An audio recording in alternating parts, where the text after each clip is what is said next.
Fala rapaziada, vamos lá para mais um videozinho, mais uma aula, beleza? Dessa vez o assunto é matemática. Porra, isso é legal porque, cara, falando agora de matemática, a gente consegue principalmente atender as turmas de ESA, as turmas de EAR, beleza? Que eu era professor de matemática 1 lá e a gente pode dar continuidade aos temas sobre os quais já falamos, beleza?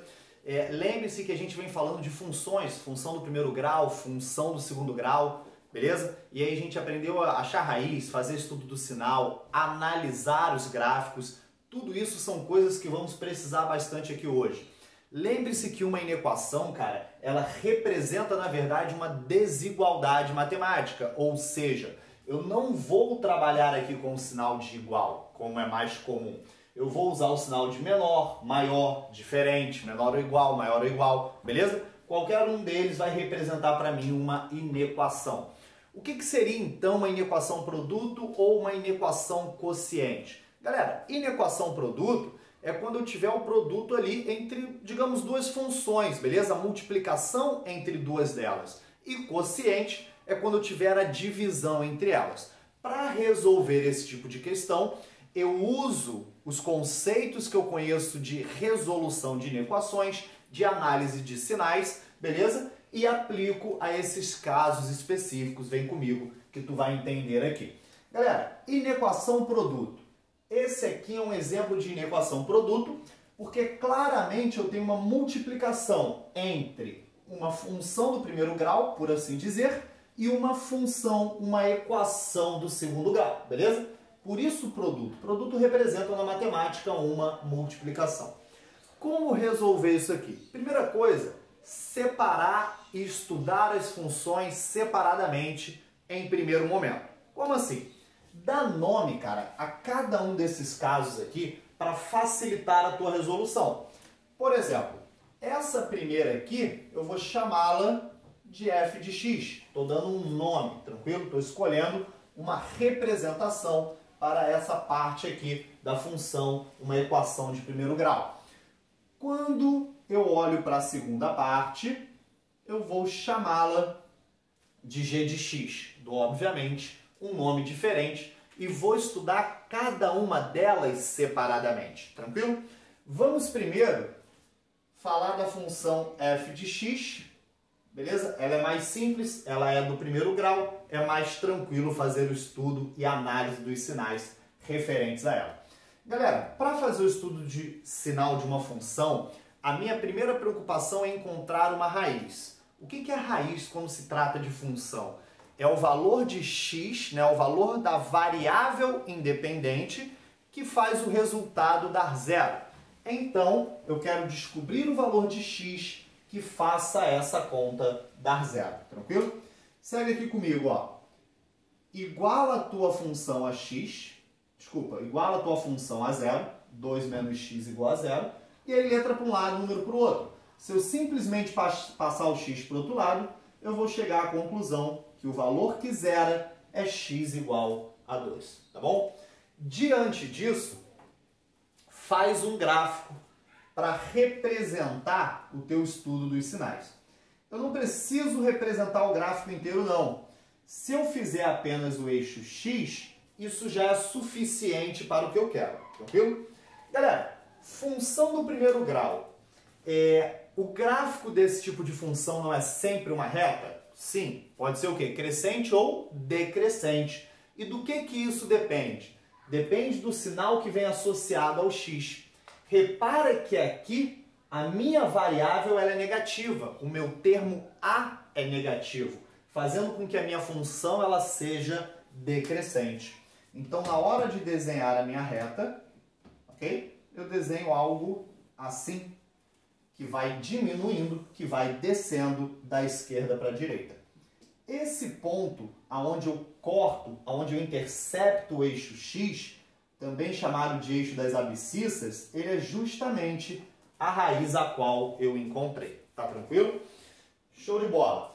Galera, por mais que eu não tenha desenhado o eixo y, dá pra gente entender numa boa que tudo que está acima de x seria positivo para y, se eu pensasse no plano cartesiano como um todo. E tudo que está do meio para baixo, ou seja, do eixo x para baixo, é negativo.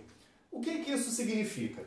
Que toda essa região aqui, ó, ela é positiva para a minha função e aqui é negativa. Se você fizer a análise, quando você usa valores de x antes do 2, ou seja, menores que 2, a tua função responde com um resultado positivo. Experimenta. Um valor antes de 2, posso usar o 0, por exemplo. Se eu botar aqui o x valendo 0, o resultado da conta não é 2, não é de fato um valor positivo, então está tudo de acordo. Quando eu uso um valor de x que vem depois do 2, 3, 4, 4,5, qualquer número real que seja maior do que 2, o resultado da minha função passa a ser negativo, beleza? Pega essa ideia, guarda isso daqui e vamos agora falar da minha função g de x, tá bom?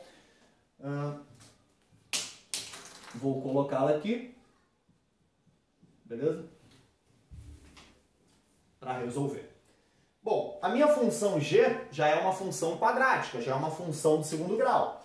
A cara dela é essa aqui, menos x ao quadrado, mais 6x, menos 5. Se eu quero encontrar a raiz igual a zero, primeiro passo é igualar a zero, não é isso? Galera, para achar a raiz de uma função do segundo grau, você tem diversos caminhos. Você pode fazer soma e produto, você pode fazer Bhaskara, você pode fatorar a função, beleza? Eu vou usar soma e produto só para ser mais rápido, para ser mais prático. Mas se você ainda não pegou o jeito, você pode usar Bhaskara que vai chegar aos mesmos resultados tranquilamente. Lembrando aqui, galera, o que é a soma das raízes, né? Ela pode ser determinada fazendo menos b sobre a. Menos b seria esse coeficiente associado a x de sinal trocado, ou seja, menos 6. Quem é o a? É o cara que vem associado a x ao quadrado. Nesse caso vale menos 1 e essa divisão tem como resultado 6 positivo. Produto. Produto seria a multiplicação das raízes, que pode ser determinado fazendo C, que é o termo independente, dividido por A, que já falamos que é menos 1. Então, menos 5 dividido por menos 1, isso dá um 5 positivo. Aqui tu tem que parar para pensar um pouquinho. Pensar em dois números que, ao serem somados, dão 6 e os mesmos, ao serem multiplicados, dê 5. Depois de um tempinho, você consegue fazer isso com facilidade e aí você vai ver que seus números são 1 e 5. Tranquilo? Faz a prova real. Se você somar os dois, de fato dá 6. Se você multiplicar os dois, dá 5. Então, tá tudo ok. Faz o gráfico. Como é que é o gráfico? Desenha o eixo X, não precisa mais do que ele. Tá certo? E lembre-se que, por se tratar de uma função de segundo grau, você está falando de um gráfico que é uma parábola, que pode ter concavidade para cima ou para baixo. Nesse caso, galera, repara que o termo quadrático é negativo. Isso faz com que essa concavidade ela seja para baixo. Você tem uma parábola cuja concavidade é para baixo. É a carinha triste, né? Um desenho com essa cara aqui. Tá vendo que dessa vez ela corta o eixo X duas vezes? Claro, porque apresenta duas raízes. É o mais tradicional de uma função do segundo grau. Então aqui 1 e 5. Sempre coloque essas raízes, cara, na ordem crescente. Não inverte isso não, porque depois dá problema na tua análise. E seguindo aquele mesmo raciocínio do que está na parte de baixo ser negativo e na parte de cima ser positivo, repara, antes de 1, a função estava na parte de baixo, ela gera valores negativos. Entre 1 e 5 é justamente onde eu estou acima do eixo X, gera valores positivos. Passou do 5, retornou para a parte de baixo, ou seja, voltou a apresentar valores negativos. Feito o estudo dos sinais separadamente, você vai conseguir, você reúne isso daqui em uma pequena tabela. Como é que você vai montar essa tabela? Galera, eu coloquei 3 linhas porque eu vou falar, digamos, de 3 funções. Eu vou falar de f de G e depois de F vezes G. Então me acompanha aqui, ó. Primeira linha representa os resultados de F. A segunda, os resultados de G. Mas no final das contas o que eu quero é F vezes G. Então represento aqui como resultado final F vezes G de X. 3 retas verticais, uma para cada raiz que eu encontrei. Então a quantidade de retas verticais é igual à quantidade de raízes distintas que você encontrou. Coloca as raízes também em ordem crescente, beleza? Então a primeira delas vai ser a 1, depois o 2 e por último o 5.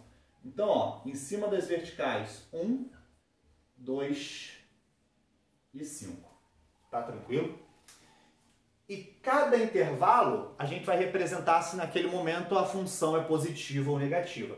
Vamos falar de F primeiro.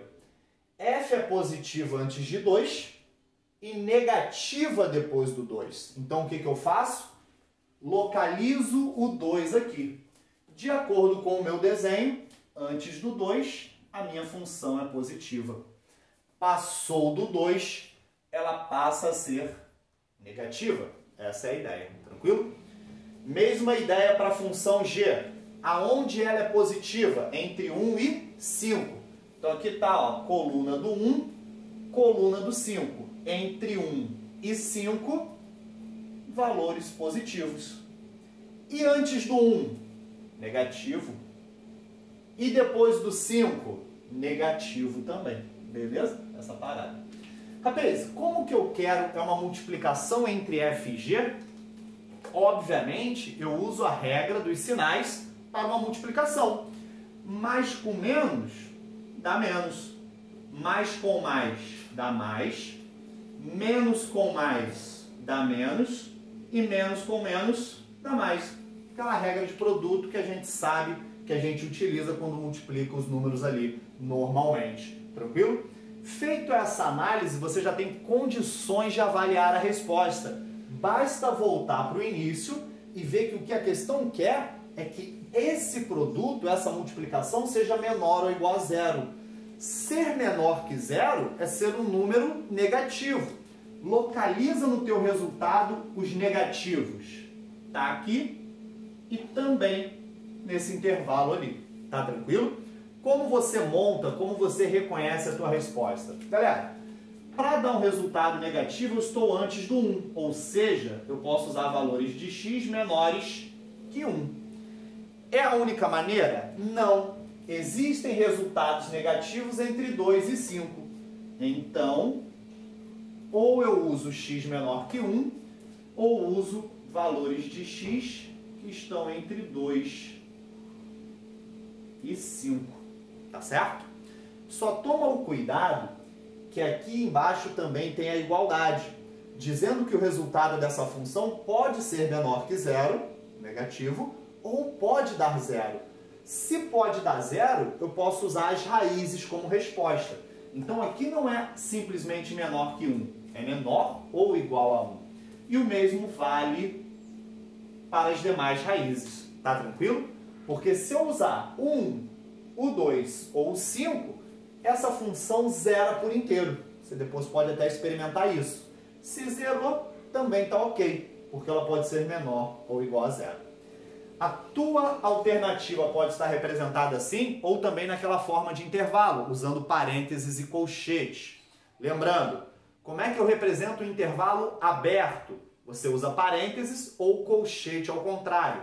Como eu represento o intervalo fechado? É só pôr um colchete na posição correta. Quer ver? X menor ou igual a 1 significa que são valores de 1 para trás. Como não tem limite para trás, eu posso pensar de menos infinito até 1. Por convenção, na matemática, menos infinito ou mais infinito, eu vou usar sempre aberto. O 1 não tem um sinal de igualdade, significa que ele pode ser usado. Significa que ele faz parte do intervalo. Se ele faz parte, a gente representa por um colchete, é um intervalo fechado. Essa é uma parte da solução. União com outro conjunto. Quem é esse outro conjunto? Os números que estão entre 2 e 5. Você representa como um intervalo numérico. Então aqui, ó, você vai de 2 a 5.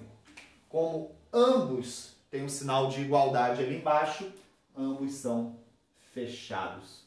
Então a sua resposta pode aparecer desta maneira ou dessa outra aqui, tranquilo? Isso é a primeira parte da aula, um exemplo de inequação produto, beleza? E na sequência uma parte 2, em que eu vou fazer um exemplo de inequação quociente. Com isso já dá para você resolver as questões de inequação que tem lá na apostila. Tá tranquilo? Um abraço, galera. Até daqui a pouco.